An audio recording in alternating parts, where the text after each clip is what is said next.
আজকে যে ঘটনাটা আমি আপনাদেরকে শোনাবো সেটা শোনার পর আপনাদের কিছুটা অবিশ্বাস্য মনে হবে। আপনারা গুগলে গিয়ে চেক করবেন যে ঘটনাটা আমি আজকে বললাম সেটা সত্যি না মিথ্যে। ঘটনাটা শুরু করার আগে আমি একটা কথা বলতে চাই। আমরা অনেক সময় শত্রুর সাথে লড়তে লড়তে শত্রুর সমস্ত বাজে গুণগুলো নিজেদের মধ্যে নিয়ে ফেলি এবং নিজেরাই সেই শত্রুর হুবহু রূপ ধারণ করে ফেলি।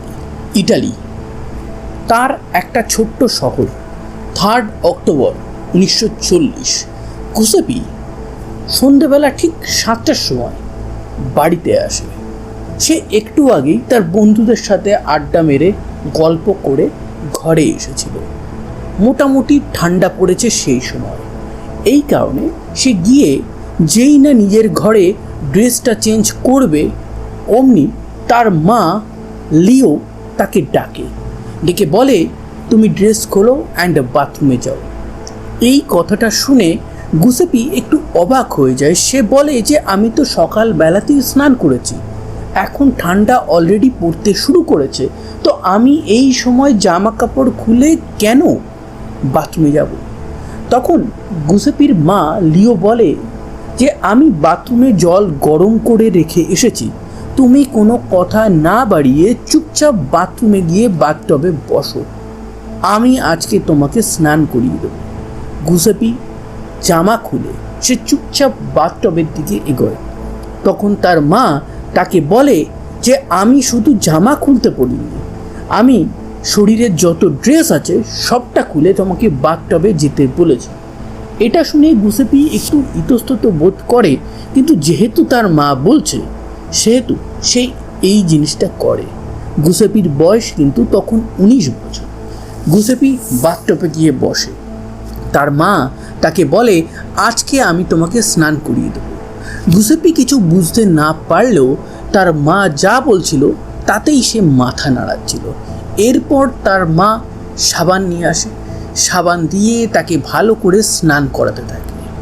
একটা টাইম সে আবার ড্রয়িং রুমে যায়, দেন ওখান থেকে কিছু বিস্কুট নিয়ে আসে এবং গুসেপিকে দেয়। গুসেপি বলে যে স্নান করতে করতে আমি বিস্কুট খাবো, এটা কেমন ব্যাপার, আমি স্নান শেষে বিস্কুট খাবো? তখন তার মা তাকে একটু বকা দিয়ে বলে আমি যেটা বলছি তুমি সেটাই করো। গুসেপি বাধ্য হয়ে সেটাই করে। কিন্তু এই যে জিনিসটা গুসেপি করলো সে নিজেও জানতো না সে এমন এক ষড়যন্ত্রের শিকার হয়ে গেছে যেটা কল্পনার বাইরে। এই ঘটনার এই পর্যায়ে এসে আপনারা কিছুই বুঝতে পারছেন না।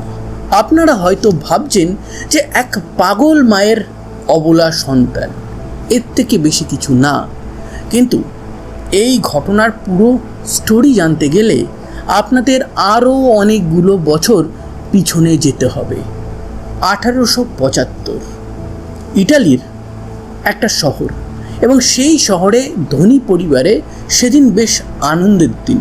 তার কারণ তাদের পরিবারে এক কন্যা সন্তানের জন্ম হয়েছে এবং তার নাম তারা রেখেছে অ্যামেলিয়া। এই অ্যামেলিয়া যত বড় হয় আশেপাশের প্রত্যেকটা লোক, ওই শহরের প্রত্যেকটা লোক বলে অ্যামেলিয়ার মতন সুন্দর তারা কোনোদিনও কাউকে দেখেনি। অ্যামেলিয়া আস্তে আস্তে বড় হতে থাকে, তাকে পারিবারিক শিক্ষা দেওয়া হয়, তাকে সেলাই শেখানো, ঘরের রান্না করা, ঘরের কাজ করা, সমস্ত কিছু শেখানো হয়। তখনকার মেয়েদের যে এডুকেশন ছিল সেটা এটুকুই ছিল। অ্যামেলিয়ার বয়স হয়ে গেছিল 19 বছর।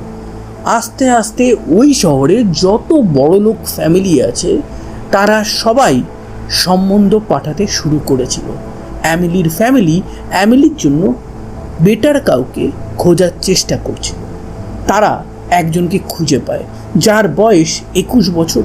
সেও দেখতে ভালো এবং একটা ধনী ফ্যামিলি থেকে বিলং করে। এবার তাদের মধ্যে তো দেখা সাক্ষাৎ করাতে হবে। যেহেতু ওয়েস্টার্ন সোসাইটির নিয়ম বরাবরই আমাদের সোসাইটি থেকে একটু আলাদা ছিল, সেহেতু সেই সময় ওই রকম এরিয়াতে যখন মেয়ে বা কোনো ছেলে তারা বিবাহযোগ্য হতো তাদের জন্য একটা পার্টি অর্গানাইজ করা হতো এবং সেই পার্টিতে সবাইকে পাঠানো হতো। সেখানে অ্যামেলিয়া যায়। অ্যামেলিয়ার সাথে সেদিন তার এক বান্ধবী গেছিল। সবাই অ্যামেলিয়ার দিকেই তাকিয়েছিল। অ্যামেলিয়া ওখানে সব থেকে সুন্দরী ছিল। সে তার পছন্দ করা সেই 21 বছরের ছেলেটার সাথেও কথা বলে। তার সেই ছেলেটাকে বেশ পছন্দ হয়। বাড়ি গিয়ে সে এই ছেলেটার ব্যাপারে সম্মতিও জানাবে। এইটা ভেবেই সে তার বান্ধবীকে বলে যে চলো, রাত হচ্ছে, বাড়ির দিকে আমরা রওনা দিই। কিন্তু তার বান্ধবী বলে যে আমার একটু লেট হবে, বাড়ি তো তোমার বেশ কাছেই, তুমি 5 মিনিটেই পৌঁছে যাবে, তো সেহেতু তুমি চলে যাও। অ্যামেলিয়া ভাবে যে হ্যাঁ, আমি নিজেই তো চলে যেতে পারবো। অ্যামেলিয়া ওই পার্টি থেকে বেরোয় এবং মার্কেটের মধ্যে থেকে সে হাঁটতে হাঁটতে নিজের বাড়ির উদ্দেশ্যে রওনা দেয়। সে হঠাৎই একটা জিনিস লক্ষ্য করে যে তাকে কেউ একটা পিছু নিচ্ছে, কিন্তু এইবার সে এই জিনিসটা একদমই পাত্তা দেয় না। তার কারণ মার্কেট এরিয়াতে কেউ তাকে পিছু করছে, তাতে তার কিছু যায় আসে না, সেই ব্যক্তি তাকে কিছু বলতে পারবে না, আর সে আরেকটু হাঁটলেই বাড়ি পৌঁছে যাবে। মার্কেট এরিয়াটা শেষ হয়ে যায়। সে পিছন ফিরে দেখে সেই লোকটা আর তার পিছন পিছন আসছে না। সে বেশ শান্তি পায়। এবার মার্কেট এরিয়া পার করেছে, তার বাড়ি সে পৌঁছাবে। মাঝের যে এরিয়াটা আছে সেটা বেশ শুনশান। হঠাৎই পিছন থেকে কেউ তাকে একটা জাপটে ধরে। সে ভাবে যে হয়তো তাকে লুট করতে কেউ এসেছে। সে তাকে বলে আমার কাছে কিচ্ছু নেই, আমার কাছে এই হ্যান্ডব্যাগটা আছে, তুমি এটা নিয়ে চলে যাও, প্লিজ আমাকে মেরো না। কিন্তু সেই ব্যক্তির উদ্দেশ্য অন্য কিছু ছিল। অ্যামেলিয়া পিছন ঘুরতেই সেই ব্যক্তিকে যখন দেখে, সে বুঝতে পারে মার্কেটে যে তাকে পিছু নিচ্ছিল এ হচ্ছে সেই ব্যক্তি। একে মার্কেটে সে আগেও দেখেছে। সে ড্যাব ড্যাব চোখে তার দিকে মাঝে মাঝেই তাকিয়ে থাকত। কিন্তু অ্যামেলিয়া তখনও বুঝতে পারছে না সেই ব্যক্তির উদ্দেশ্যটা অ্যাকচুয়ালি কি। সেই ব্যক্তি অ্যামেলিয়ার সাথে কুকর্ম করে। অ্যামেলিয়া রীতিমতন শক পায়। সে বাড়ি যায়, তার খুব জ্বর আসে, সে রেস্ট নেয়, কিন্তু বাড়িতে এই ব্যাপারে সে কাউকে বলেনি। বেশ কয়েকদিন কেটে যায়। অ্যামেলিয়ার শরীরটা খুব একটা ভালো চলছিল না।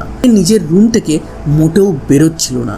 এই সময় অ্যামেলিয়ার এই সিচুয়েশন দেখে ওই বাড়ির যে কাজ করা লোক আছে সে অ্যামেলিয়ার মাকে বলে, ম্যাডাম আমাকে ক্ষমা করবেন, আমি এমন একটা কথা বলতে চলেছি যেটা শুনে আপনার হয়তো বিশ্বাস হবে না। তখন অ্যামেলিয়ার মা বলে যে কী এমন কথা যেটা শুনে আমার খারাপ লাগবে? তখন সে বলে যে অ্যামেলিয়া মোস্ট প্রবলি প্রেগনেন্ট। এইটা শুনে অ্যামেলিয়ার মা এবং বাবা রীতিমতন অবাক হয়ে যায়, কিন্তু তারা এই জিনিসটা মোটেও বিশ্বাস করেনি। তারা ডাক্তার ডাকে দুধ কা দুধ পানি কা পানি করার জন্য। ডাক্তার ভালো করে চেক করে এবং চেক করে বলে ইয়েস, অ্যামেলিয়া প্রেগনেন্ট। এবার অ্যামেলিয়ার মা বাবা ভাবতে শুরু করেছে ততক্ষণে যে অ্যামেলিয়ার সাথে যে পাত্রের বিয়ে দেওয়ার কথা চলছিল হয়তো সেই পাত্রের সাথেই অ্যামেলিয়া কোনো সম্পর্ক করে ফেলেছে। অ্যামেলিয়াকে জিজ্ঞাসা করা হয়। অ্যামেলিয়া প্রথমে কিচ্ছু বলছিল না, কিন্তু সে তারপর বলে যে তাকে রাস্তায় একজন ধরে এই কর্মকাণ্ড করেছে। তাকে সে রাস্তাতে আরও একাধিকবার দেখেছে। তার অবয়ব অ্যামেলিয়া বলে। অ্যামেলিয়ার বাবা সেই ব্যক্তিকে খোঁজা শুরু করে এবং খুঁজতে খুঁজতে তাকে খুঁজেও পেয়ে যায়। তার নাম ছিল মারিয়ানো। এই মারিয়ানো যেমন সেমন লোক ছিল না, সে একটু ভবঘুরে ছিল। তার ওয়াইফ ছিল, কিন্তু ওয়াইফ ছেড়ে চলে গেছিল। তার সন্তানও তার সাথে থাকতো না। তার বয়স তখন ছিল 19 বছর। সে রাস্তার ধারে শুয়ে থাকতো, প্রচুর ড্রিঙ্ক করতো, নেশা করতো, ক্রাইম করতো, মারপিট করতো। এইরকম একটা লোক অ্যামেলিয়ার সাথে এই কুকর্ম করার পর অ্যামেলিয়া প্রেগনেন্ট হয়ে পড়েছিল। অ্যামেলিয়াকে আস্তে আস্তে সুস্থ করা হয়। দেন হঠাৎই একদিন অ্যামেলিয়ার বাবা সবাইকে বলে যে অ্যামেলিয়াকে পাত্র দেখতে আসছে, ভালো খাবার বানাও, সবাই ভালো ড্রেস পরো। দেন সবাই ভালো ড্রেস পরে, খাবার বানানো হয়। অ্যামেলিয়া রুম থেকে বেরিয়ে এসে দেখে যে তার পাত্র কে না, কোনো ইয়ং মানুষ না, কোনো ভদ্র মানুষ না, কোনো রিচ মানুষ না, সেই মানুষটা যে তার সাথে কুকর্ম করেছিল এবং যার নাম হচ্ছে মারিয়ানো। মারিয়ানোর সাথে অ্যামেলিয়ার বিয়ে হয়ে যায়। অ্যামেলিয়ার জন্ম হয়েছিল একটা বড়লোক ফ্যামিলিতে, কিন্তু তার লাইফে এমন এক ট্র্যাজেডি ঘটে যে তার সাথে যে কুকর্ম করেছিল তার সাথেই তাকে বিয়ে করতে হয়। এবার সে যেখানে গিয়ে থাকছিল সেটা একটা এক কামরার ঘর ছিল, পাবলিক ওয়াশরুমে তাকে যেতে হতো। এই সিচুয়েশানে অ্যামেলিয়া দিনের পর দিন কাটাচ্ছিল, কিন্তু তাতেও সে সুখ পেত। তার হাজব্যান্ড মারিয়ানো, যাকে রীতিমতন জোর করেই তার সাথে বিয়ে দিয়ে দেওয়া হয়েছে, সে যদি তাকে একটু ভালোবাসতো, কিন্তু মারিয়ানো রোজ মদ খেত, তাকে মারতো, অত্যাচার করতো, কোনো ইনকাম করতো না। এবার অ্যামেলিয়া ভাবে যে এইভাবে তো দিন চলবে না, সংসার চালানোর জন্য কিছু তো একটা করতে হবে। এবং সেই কিছু কি করতে পারে? সে সেলাইয়ের কাজ জানতো, সে সেলাইয়ের কাজ ধরে অল্প কিছু ইনকাম সে শুরু করে, কিন্তু যাই ইনকাম করতো না কেন প্রত্যেকটা টাকাই নিয়ে চলে যেত এই মারিয়ানো মদ খাওয়ার জন্য, নেশা করার জন্য। আরও কয়েক মাস কেটে যায়। অ্যামেলিয়া একটা কন্যা সন্তানের জন্ম দেয় এবং যার নাম দেয় সে লিও। কিন্তু এই লিওকে সে কি ভালোবাসতো? লিও কি তার স্বাধীনতা ছিল? না, অ্যাকচুয়ালি লিও তার জীবনে পরাধীনতার আরও গ্লানি নিয়ে এসেছিল। এই লিও এমন একটা সিম্বল তার কাছে ছিল যে সবসময় তাকে মনে করাতো 19 বছর বয়সে এক সন্ধেবেলা তার সাথে কি এমন এক কুকর্ম হয়েছিল। এইভাবে একের পর এক দিন অ্যামেলিয়া কাটাচ্ছিল। হঠাৎই অ্যামেলিয়া একদিন বাড়ির মধ্যে কাজ করছে, তো সেই সময় মারিয়ানোর এক বন্ধু এসে বলে যে মারিয়ানো মদ খেয়ে অজ্ঞান হয়ে রাস্তায় পড়ে আছে। অ্যামেলিয়া সেখানে যায়, তাকে বাড়িতে নিয়ে আসে। সেই নেশা অবস্থায় অ্যামেলিয়ার হাজব্যান্ড মারিয়ানো সে 4 দিন বিছানাতেই ছিল। অ্যামেলিয়া কোনো ডাক্তার ডাকেনি এবং 4 দিন পর অ্যামেলিয়ার হাজব্যান্ড মারিয়ানোর মৃত্যু হয়। এবং এই মৃত্যুই ছিল তার জীবনে হয়তো সবথেকে বড় স্বাধীনতা। সে ভেবেছিল অন্তত এবার সে স্বাধীনভাবে ভালোভাবে থাকতে পারবে এবং নতুন করে একটা লাইফ তৈরি করবে। সে আস্তে আস্তে নিজের জন্য পার্টনার দেখতে শুরু করে, কিন্তু শহরে সবাই তার ব্যাপারে জানতো, কেউ তাকে সিরিয়াসভাবে নিচ্ছিল না, সবাই শর্ট টার্ম রিলেশন করতে চাইছিল। সে চাইছিল একটা লং টার্ম রিলেশন করতে। এরপর সে একজনকে পায়, তাকে বিয়ে করে এবং তার সাথে সংসার করতে শুরু করে। এর মাঝে দীর্ঘদিন কেটে যায়। যে লিও ছোট ছিল, অ্যামেলিয়ার 2 চোখের বিষ ছিল, সেই লিও বড় হয়ে 23 বছরের হয়ে গেছিল। সে তার মায়ের মতনই সুন্দরী ছিল।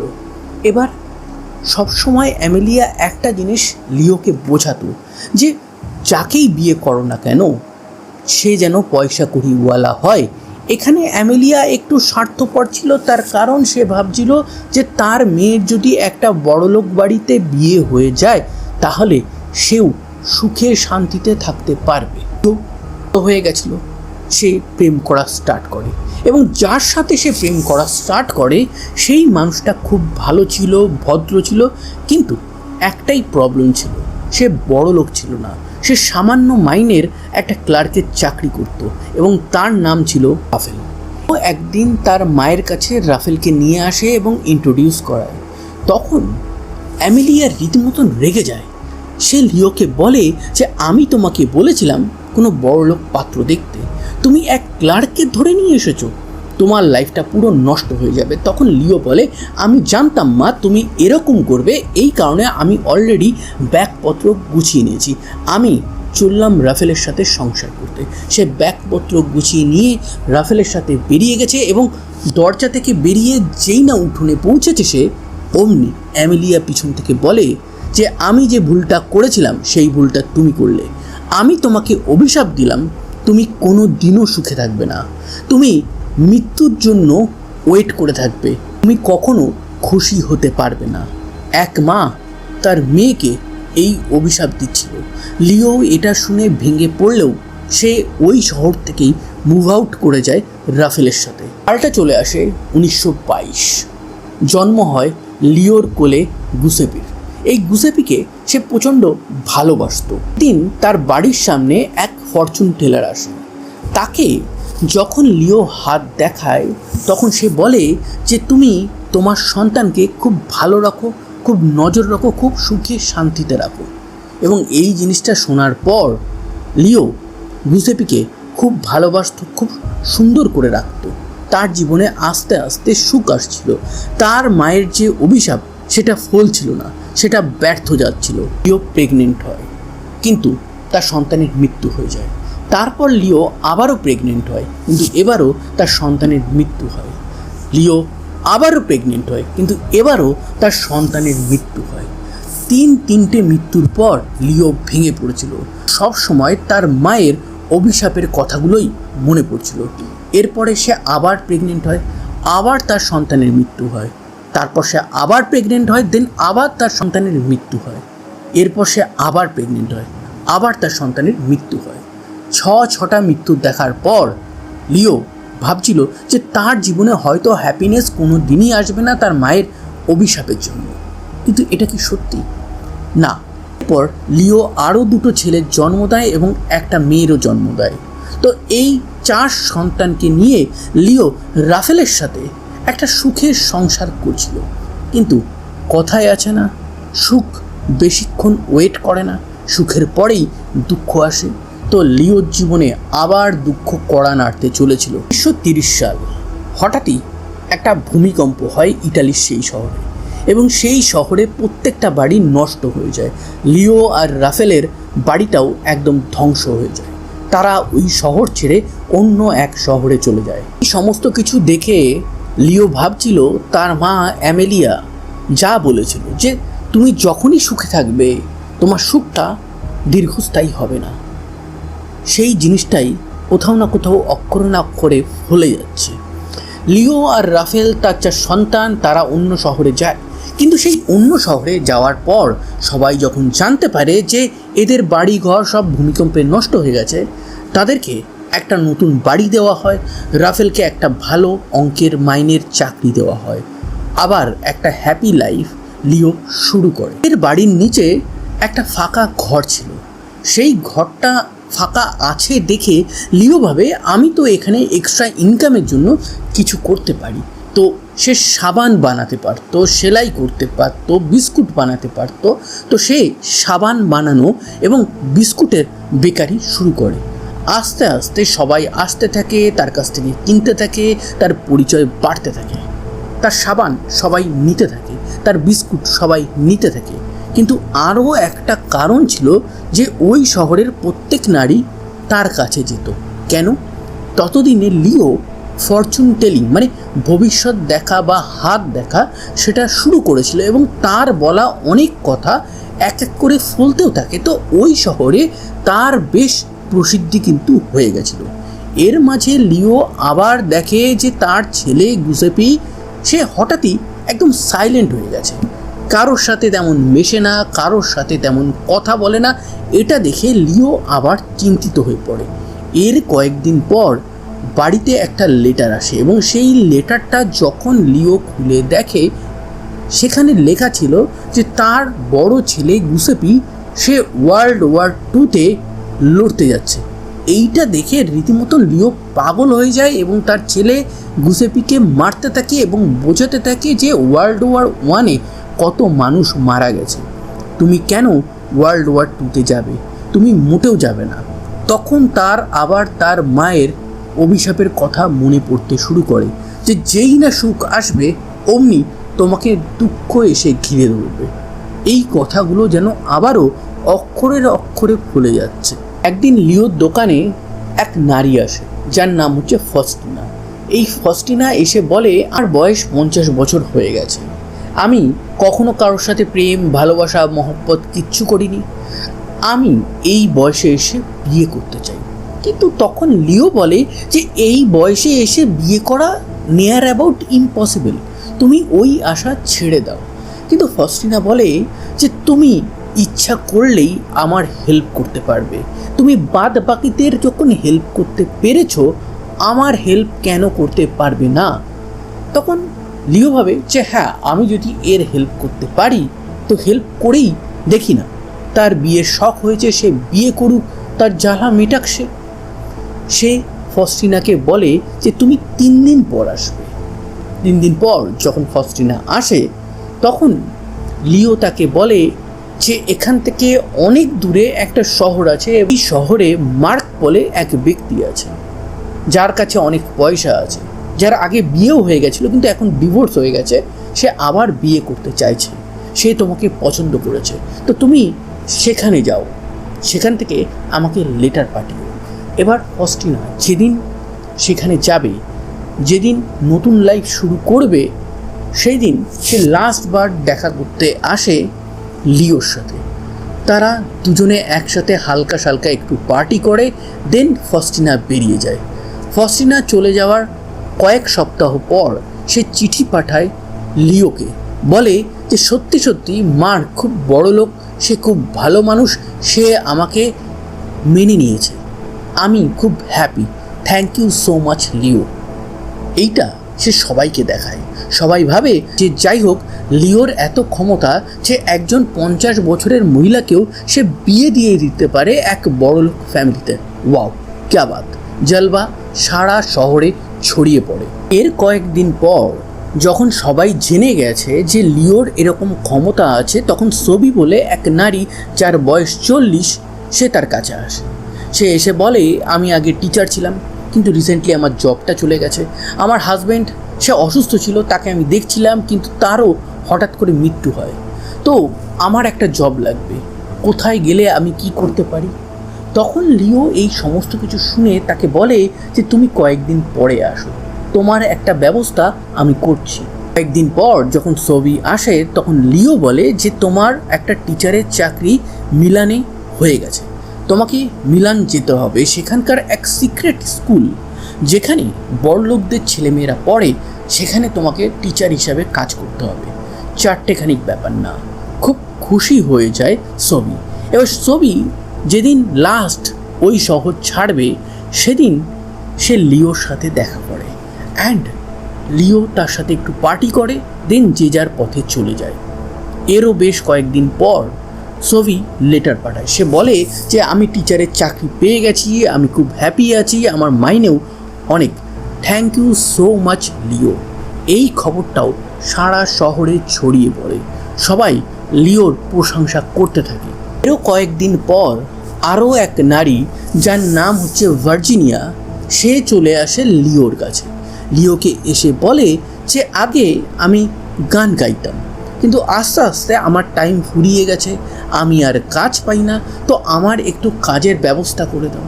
তখন লিও বলে যে আমার দ্বারা এই জিনিসটা সম্ভব হবে না, কিন্তু ভার্জিনিয়া তাকে রিকোয়েস্ট করে। তখন লিও বলে যে তুমি 5 দিন পর আসো। 5 দিন পর আসে। আসার পর লিও তাকে বলে যে হ্যাঁ, তোমার একটা জবের ব্যবস্থা ফ্লোরেন্সে করে দিয়েছি, তুমি সেখানে গান তো গাইতে পারবে না, কিন্তু একটা মিউজিক কোম্পানির ম্যানেজার হিসেবে অনেক উঁচু স্যালারিতে তুমি কাজ করবে। এটা শুনে সে খুব খুশি হয়ে যায় এবং ভার্জিনিয়া ট্রেনের টিকিটও কেটে নেয়। লিও তাকে বলে তুমি ওই দিন যেও না। তখন ভার্জিনিয়া বলে যে ওই দিন না গিয়ে আমার উপায় নেই, আমার কাছে তো টাকা পয়সাই নেই, তো ওই যে টিকিট কেটেছি যদি এটা আমি মিস করে দিই তাহলে আমার কাছে যাওয়ারই টাকা থাকবে না। তখন লিও মেনে নেয়। এবার লাস্ট মিট ভার্জিনিয়া লিওর সাথে করতে আসে। দিন তারা একটু পার্টি করে এবং তারপর ভার্জিনিয়া সে ফ্লোরেন্সে চলে যায় এবং ফ্লোরেন্সে গিয়ে কাজ করে কয়েক সপ্তাহ পর সে সোজা চিঠি পাঠায় লিওকে যে আমি এখানে খুব ভালো মাইনের একটা চাকরি পেয়ে গেছি, থ্যাংক ইউ সো মাচ লিও। সারা শহর জানতে পারে, সবাই লিওর প্রচণ্ড প্রশংসা করতে থাকে। এবার চলে আসে 3 অক্টোবর 1940। সেই দিনের ঘটনাটা আমি আজকের ঘটনার একদম স্টার্টিংয়ে বলেছি।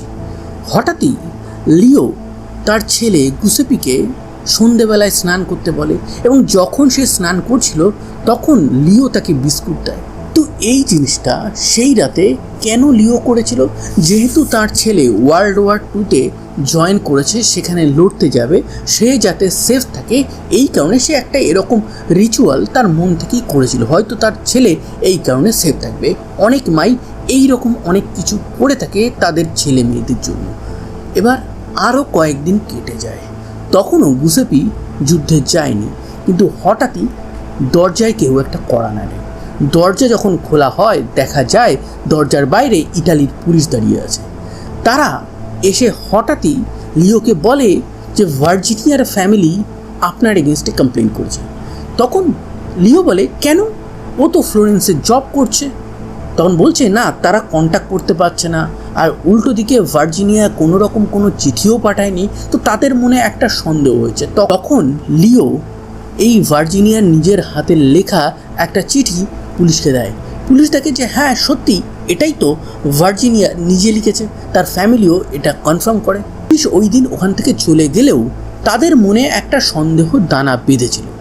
এরপর তারা জানতে পারে যে ওই শহর থেকে ছবি বলে একটা মেয়ে মিসিং, তার ফ্যামিলিও বলে। উল্টো দিকে এর আগে আরও একটা মেয়ে যার নাম হচ্ছে ফস্টিনা, সেও কোথাও একটা লিওর কথায় গেছিল, তারপর থেকে তার তেমন কোনো খোঁজ নেই। পুলিশ এসে লিওকে এই ব্যাপারে জিজ্ঞাসা করে, তখন সে আবার চিঠিগুলো দেখায়। চিঠিগুলোতে ছবি এবং ফস্টিনার নিজের হাতের লেখাই ছিল। তো সেই ক্ষেত্রে পুলিশ একটু কনফিউশনে পড়ে যায়। পুলিশ তলায় তলায় তদন্ত করতে থাকে।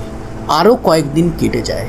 হঠাৎই একদিন সকালবেলা ইটালির পুলিশ এসে গুসেপিকে তুলে নিয়ে যায়, এবং গুসেপিকে যখন তারা নিয়ে যাচ্ছিল তখন পুলিশ গুসেপিকে বলছিল যে তুমি তলায় তলায় এই কম বয়সে যে এত চালাক হয়ে গেছো সেটা আমরা কল্পনাও করতে পারিনি। সবাই কোথাও না কোথাও অবাক হয়ে যায়। এই অ্যারেস্টের কয়েক ঘন্টা পরে হঠাৎই লিও থানায় উপস্থিত হয়, এবং থানাতে সে পুলিশকে বলে যে আমার ছেলে গুসেপি সে কিছুই করেনি। তখন পুলিশ বলে যে ম্যাডাম, আপনি জানেন না আপনার ছেলে কি করেছে। 3 জন মহিলাকে সে হয় মেরে ফেলেছে, নয়তো কোথাও গায়েব করে দিয়েছে। তখন লিও চুপচাপ দাঁড়িয়ে বলে আমার ছেলেকে ছেড়ে দিন, আমার ছেলে কিছুই জানে না, যা করেছি সব আমি করেছি, আমি সব এক এক করে বলছি। এবার সে থানাতে বসে তার লাইফ স্টোরি শোনাতে শুরু করে। ঠিক সেই জায়গায় আসে যেখানে আমরা জানতে পারবো ফস্টিনা, ভার্জিনিয়া এবং সোফির সাথে অ্যাকচুয়ালি হয়েছিলটা কি। তারা 3 জনেই লিওর কাছে হেল্পের জন্য গেছিল। তারা হেল্পের উদ্দেশ্যে যাওয়ার পরে লিও অনেক প্ল্যান বানায়, এবং শেষ দিন যখন পার্টি করতে আসতে বলেছিল, লাস্ট মিট যেটা ছিল সেটা অ্যাকচুয়ালি তাদের লাস্ট ব্রেথ হয়ে গেছিলো। ফস্টিনাকে সে ডাকে, তাকে ড্রিঙ্ক করায়। সেই ড্রিঙ্কের মধ্যে ছিল ঘুমের ওষুধ। ফস্টিনা ঘুমিয়ে পড়ে। তারপর তাকে মারে এই লিও। দেন তাকে একটা বড় গামলার মধ্যে সেদ্ধ করে। সেই সেদ্ধ করে তার থেকে সে একটা সাদা পেস্ট বানানোর চেষ্টা করে, কিন্তু সে ব্যর্থ হয়। এরপর ছবির সাথেও সেই সেম জিনিসটা সে রিপিট করে। তাকে লাস্ট মিটের নামে ডাকে, তাকে ড্রিঙ্ক করায়। সে যখন ঘুমিয়ে পড়ে তাকে মারে, তাকে সেদ্ধ করে, দেন সাদা পেস্ট বানানোর ট্রাই করে। কিন্তু এদের বয়স বেশি ছিল, তাই সেই কাজে মোটেও লিও সফল হয়নি। কিন্তু ভার্জিনিয়া, তার বয়স মাত্র সেই সময় 32 বছর ছিল। সেই জিনিসে তাকেও লাস্ট মিটের জন্য ডাকে। সে সেদিন মদ খেতে চাইছিল না, কিন্তু লিও তাকে রিকোয়েস্ট করে। এরপর ভার্জিনিয়া মদ খায়, সে অজ্ঞান হয়ে যায়, তাকে লিও মারে অ্যান্ড তাকে সেদ্ধ করে। এবার সাদা পেস্টটা হয়। এবার সেই সাদা পেস্টটা দিয়ে সে অ্যাকচুয়ালি করেছিলটা কি, সেই সাদা পেস্ট দিয়ে সে সাবান বানায় এবং বিস্কুট বানায়, সবাইকে বিক্রি করে, সবাইকে ডিস্ট্রিবিউট করায়, এবং তার ছেলেকে ওইটা দিয়ে সে স্নান করায়, এবং ওটা দিয়ে সে যে বিস্কুট বানিয়েছিল সেটা খাওয়ায়। এটা কেন? তার সেফটির জন্য, তার উপর যে অভিশাপ আছে সেটা কাটানোর জন্য। সে এটা একটা রিচুয়াল ভেবে নিয়েছিল। লিও এই সমস্ত কিছু করেছিল তার মায়ের অভিশাপ থেকে মুক্তি পাওয়ার জন্য। কিন্তু এখানে আর একটা কথা আছে, সেপিকে পুলিশ ধরলো কী করে। অ্যাকচুয়ালি যেখান থেকে লেটারগুলো পাঠানো হয়েছিল, মানে যে পোস্ট অফিস, সেই পোস্ট অফিসের যে পোস্ট মাস্টার আছে সে গুসেপিকে চিনে ফেলে, এবং চিনে ফেলতেই পুলিশ অ্যারেস্ট করে। এবার গুসেপি যে লেটারগুলো পাঠিয়েছিল সেগুলো তো সব লেখা ছিল ওই ভিকটিম 3 নারীর। তাহলে এটা কি করে হলো?